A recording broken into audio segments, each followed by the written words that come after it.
সফলতার প্রথম সিঁড়ি হলো ব্যর্থতা। ব্যর্থ সবাই হতে পারে না। আজ আমরা জানব কিভাবে ব্যর্থতা আসলে সফলতার প্রথম লক্ষণ এবং আপনি কেমন করে নিজের জীবনে সফলতার গল্প লিখতে পারেন।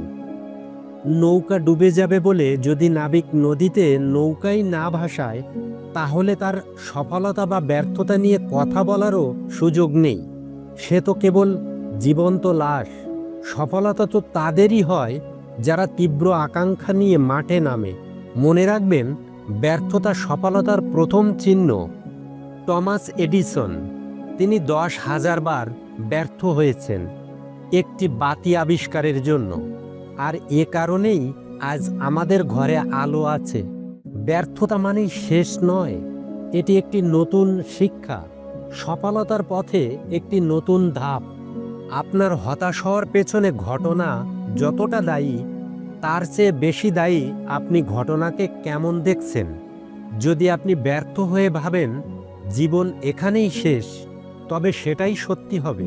কিন্তু যদি ভাবেন এটাই সফলতার শুরু, তবে ইতিহাস সাক্ষ্য দিচ্ছে সফলতা নিশ্চিত। চর্যাপদ আবিষ্কারক হরপ্রসাদ শাস্ত্রী প্রথমবারে ব্যর্থ হয়েছিলেন, দ্বিতীয়বারেও, কিন্তু তিনি থামেননি। এই ঐতিহাসিক দৃষ্টান্ত আমাদের শিখিয়ে দেয় ব্যর্থতার পর সফলতা আসবেই। একটু হাসুন। হাসি এমন এক ভাষা যা সবাই বোঝে। কানাডা থেকে নিউজিল্যান্ড, নেপাল থেকে সেনেগাল, সবাই হাসি মানুষকে ইতিবাচক এবং সফল ব্যক্তিতে রূপান্তরিত করে। হাসি মুখে রাগা যায় না, কাউকে আঘাত করা যায় না। আর যদি সফল হতে চান, তাহলে হাসি মুখেই থাকুন। মানুষ যা চেয়েছে তা পেয়েছে। কয়েকশো বছর আগে কেউ ভাবেনি মানুষ উড়ে উড়ে এক দেশ থেকে আরেক দেশে যাবে, অথচ আজ সেটা সম্ভব। এভারেস্ট জয়, ইতিহাস সাক্ষী, কেউ নিজের পায়ে ভর করেই জয় করেছে বিশ্বের সর্বোচ্চ শৃঙ্গ। আপনি সিদ্ধান্ত নিন, আপনি কি সেই ব্যক্তি হবেন যিনি পদক তৈরি করেন, নাকি যিনি পদক গ্রহণ করেন। সফলতা আপনারই হাতে।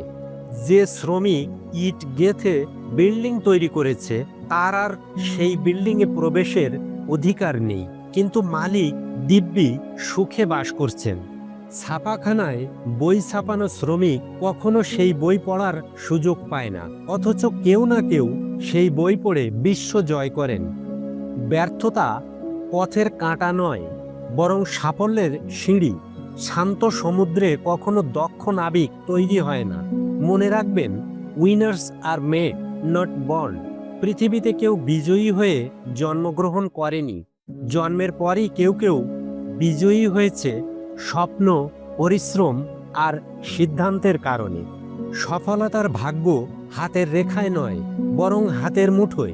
এখন সিদ্ধান্ত আপনার। আপনি কি শুধু স্বপ্ন দেখবেন, নাকি সেই স্বপ্ন পূরণ করবেন? এই ভিডিওটি যদি আপনার মনে সাহস যোগায়, তাহলে লাইক দিন, শেয়ার করুন এবং আমাদের চ্যানেল সাবস্ক্রাইব করতে ভুলবেন না। মনে রাখবেন, আপনি অবশ্যই সফল হবেন।